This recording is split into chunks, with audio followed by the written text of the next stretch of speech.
Hello everyone, how are you doing today? I hope you're having a great day. This is going to be a roundup video of some products I have been testing this month. I don't have very many to share. I have once again been on kind of an unintentional low buy. I haven't been watching makeup videos. I feel like I have been really just kind of been low key about makeup releases lately, but I do have a few things to share. And then at the end of the video, I'm going to share a book. Let's talk about the mascara that I have been testing this month. So I've been testing this one from L'Oreal. This is the Double Extend Beauty Tubes mascara. This has been out for I don't know how long, and for some reason I didn't even know that it existed. This is a tubing mascara, and it is a mascara that comes with a primer as well. So I can show you the brushes. This is what the primer brush looks like. I feel like this actually applies a decent amount of primer on my lashes. I felt like it built up nicely. And then this is what the brush for the mascara looks like. With a brush like this, I was expecting a little bit more volume, but volume is something that tubing mascaras in general have kind of a problem with. I do think that the primer helps with that. And just like many other tubing mascaras I've tried, this is one of those mascaras that really benefits from being open for a little while. I've had mine open for about a month at the time of this review, and it definitely is performing better now it's been open for a little while. And I am wearing it today. You can see that it's a nice mascara. It's not very dramatic, but it gives decent length, and especially I feel like on this side, the lashes look kind of fluffy, so it's a nice mascara. I do think I have used nicer tubing mascaras. I like the one from Caliray, but I also like this one better than others that I have tried. I really don't like the one from Milani. This one's better. As far as removal, it removes in those beautiful, very satisfying tubes that we all love about tubing mascara. So it just comes off with warm water. So it is a true tubing mascara, which I really appreciate. As always, I will update you on the mascara once I've used it up to 5 or 6 months. I put it in my empty bin, and then I tell you again how it performed for the rest of its life. Up till now, though, I like it. The Aspen Ovard palette. Tarte re-released this limited edition again. If it's still available at the time of my putting this video up, I will make sure and link it. I was so excited to have this re-released so I could finally get it in my collection because I missed it the first time. So it comes with 9 neutral eyeshadows, a blush, and a highlighter. I did a video trying on the blush and highlighter and some of the eyeshadows and did swatches, so if you'd like to see that video, I can also link that down below.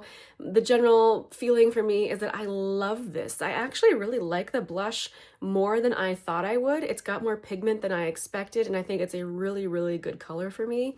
Same with the highlighter. It's very blingy, but in a way that you can control. I thought it was beautiful. As for the eyeshadows, I feel like a couple of these I'm not really going to use very often. These are kind of like these mid-tone bronzy shades. I'm actually wearing a shade like that today.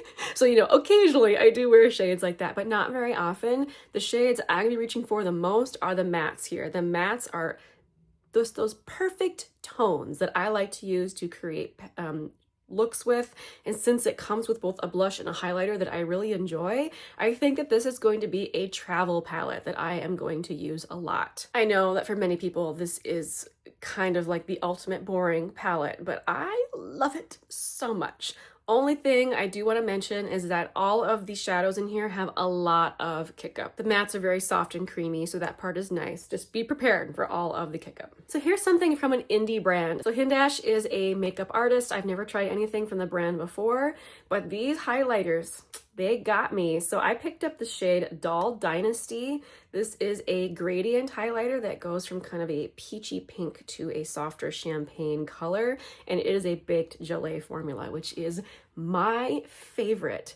So one thing I do want to point out is you can see kind of like the sparkles around the edges. Even though this is a baked formula, this is one of those formulas that does have a little bit of that kind of sparkly kick up when you put your brush into it. It kind of reminds me of maybe like the MAC baked highlighters that are like this. Not the baked highlighters, the baked gelée ones. They have kind of the same texture. I'm going to swirl all the colors together here to give you an idea of what this looks like. I think that this is gorgeous on the skin, but one thing I do want to mention is that so many people made this sound like it was something incredibly unique. I don't think it's incredibly unique. as beautiful as it is. I feel like you can get this same effect from other baked gelée highlighters like this. I guess I specifically am thinking of this one from MAC. This is the Extra Dimension Skin Finish in Double Gleam. They are not at all the same shade, but I'm just talking about the kind of formula that they are. Here's Double Gleam. Here's the one from Hindash.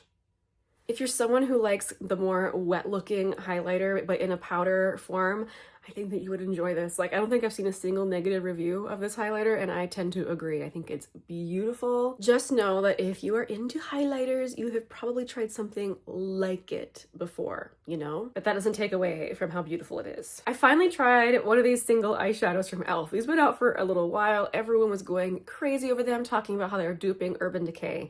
So I picked up the shade Champagne Showers. I think this is the shade people were talking about as like a dupe for the Urban Decay Space Cowboy. It's not a dupe of that shadow. It is pretty on its own though, for what it is. So here is Champagne Showers, and then this is Urban Decay. So looking at them next to each other, yes, there are similarities, but the differences are in the type of sparkle that these have. The Urban Decay one is more scattered. The sparkles are a little bit bigger, and I feel like it does a better job at the whole wet looking effect that a lot of us are going for.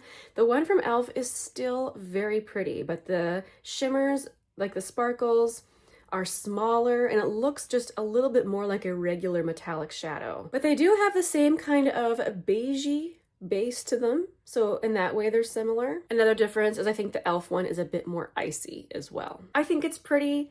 I'll use it, but I admit I'll probably reach for the Urban Decay one more. Maybe I'll end up giving this to someone, not because I dislike it, just because I know I have other things that I will use instead of this. But you know, I really wanted to try it. So that's it for the makeup reviews I had to share with you today. If there's something that in particular you would like to see me review, make sure and let me know down in the comments. Now for the book I'd like to share. So this is a book in a genre that I do not normally read and I do not normally recommend, but I had seen this book talked about so much that I totally bought another hype and decided to try it. So the book is called The Will of the Many by James Islington, and I am absolutely obsessed. And I do not like to use that word, but when I say that I'm obsessed with this book, I cannot stop thinking about it. It has an incredible ending, a cliffhanger, not in the sense like you're wondering if the character is going to live or not, but a cliffhanger in the sense that there is so many open threads and an incredible twist at the end that makes it just very, very exciting in terms of where the story could go next. So if you're someone who desperately needs the sequel after a cliffhanger ending, I would suggest waiting to read this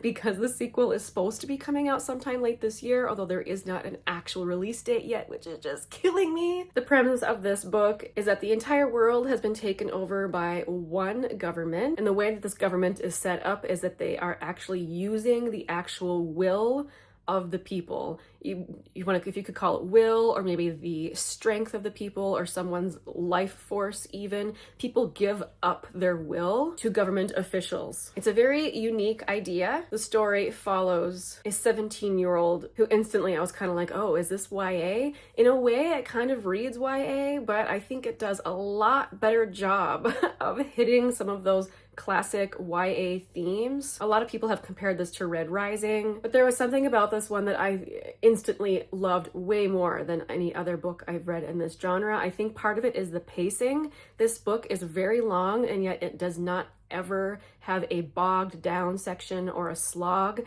Every single thing that happens is one thing after another, and I was just hooked from beginning to end. It does have an academy in it, which again, I was kind of like, oh, eye roll. This is something that happens all the time in these types of books.